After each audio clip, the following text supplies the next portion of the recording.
ఉన్న వాళ్ళలో ఎండోమెట్రియోసిస్ ఉన్న వాళ్ళలో పీరియడ్స్లో సివియర్ ప్రాబ్లం ఉంటుంది, సివియర్ పెయిన్ ఉంటుంది, హెవీ బ్లీడింగ్ ఉంటుంది. మీకు ముందు అర్థం అవడానికి నార్మల్ యూట్రస్ చూపిస్తాను. ఇది నార్మల్ యూట్రస్, ఇది ఓవరీస్. ఓవరీస్ ఇట్లా ఉంటాయి. ఈ పేషెంట్కి యూట్రస్ చూడండి, డిఫరెన్స్ చూడండి.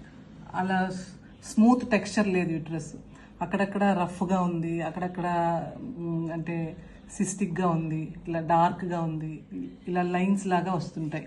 ఇట్లా మనం స్కాన్ చేసినప్పుడు స్మూత్గా లేకుండా ఇట్లా లైన్స్ లాగా ఫ్యాన్ షేప్డ్ షాడోస్ అట్లా వస్తాయి. ఇది ఎడినోమయోటిక్ యూట్రస్.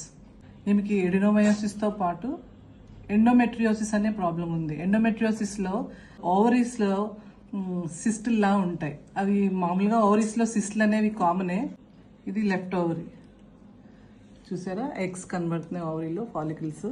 ఇది లెఫ్ట్ ఓవరీ, ఇది right ovary. Right ovary cyst లాగా కన్వర్ట్ అయిపోయింది. బట్ ఆ సిస్ట్లో ఏంటంటే ఇది ఎండోమెట్రియోటిక్ సిస్ట్ అంటాము.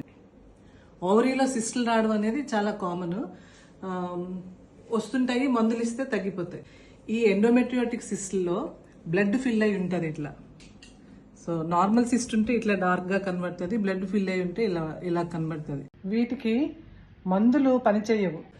అర్లీ ఏజ్లో కనుక ఇలా అయితే చిల్డ్రన్ కలగడం, యూట్రస్ బేబీని మోయడానికి వీలుగా ఉండదు, హార్డ్ అయిపోయి రఫ్ అయిపోవడం వల్ల లోపల బేబీ కూర్చునే ప్లేస్ మంచిగా పెరగదు, 3 లైన్స్ లాగా అట్లా రాదు ఎండోమెట్రియం. ఓవరీ ఎండోమెట్రియోటిక్ సిస్ట్తో ఆక్యుపై అయిపోయి ఉండడం వలన ఎగ్స్ అనేవి ఎఫెక్టివ్గా పెరగవు, హెల్తీగా పెరగవు. ఒకవేళ ఎగ్ రిలీజ్ అయినా సరే హెల్తీ బేబీ తయారవకుండా అడ్డేస్తుంటుంది. ఈ బ్లడ్లోంచి అలా ఎన్నాళ్ళ నుంచో ఉండడం వలన టాక్సిన్స్ అనేవి రిలీజ్ అయ్యి ఓవులేషన్ జరగకుండా ఆపేస్తుంటాయి. లేదా ఓవులేషన్ జరిగి ఎగ్ రిలీజ్ అయినా అది బేబీని ఫామ్ చేయలేకుండా ఆ టాక్సిన్స్ అనేవి అడ్డేస్తుంటాయి, బేబీ కింద తయారవకుండా, ఫెర్టిలైజ్ అవ్వకుండా.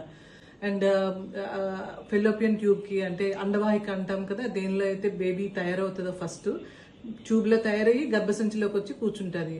ఆ ట్యూబ్కి ఓవరీకి మధ్యన అతుకులు అయిపోతాయి, మళ్ళీ గర్భసంచికి ట్యూబ్కి ఓవరీకి మధ్య అతుకులు అయిపోయి బేబీ ఫామ్ అవ్వడానికి వీలుగా ఉండదు. సో అందుకు మరీ లేట్ మ్యారేజెస్ని ప్రిఫర్ చేయకపోవడమే మంచిది. లేట్గా మ్యారేజ్ చేసుకుందామని డెసిషన్ తీసుకున్నప్పుడు ఒకసారి డాక్టర్ గైనకాలజిస్ట్ కన్సల్టేషన్ తీసుకొని అంతా బాగుంది అంటే you can go with your eggs సరిపడినట్టు ఉన్నాయి, యూట్రస్ బాగుంది, ఇలాంటి ఎడినోమయోసిస్, ఎండోమెట్రియోసిస్ లాంటి ప్రాబ్లమ్స్ లేవు అనుకుంటే then you can wait and finish your career.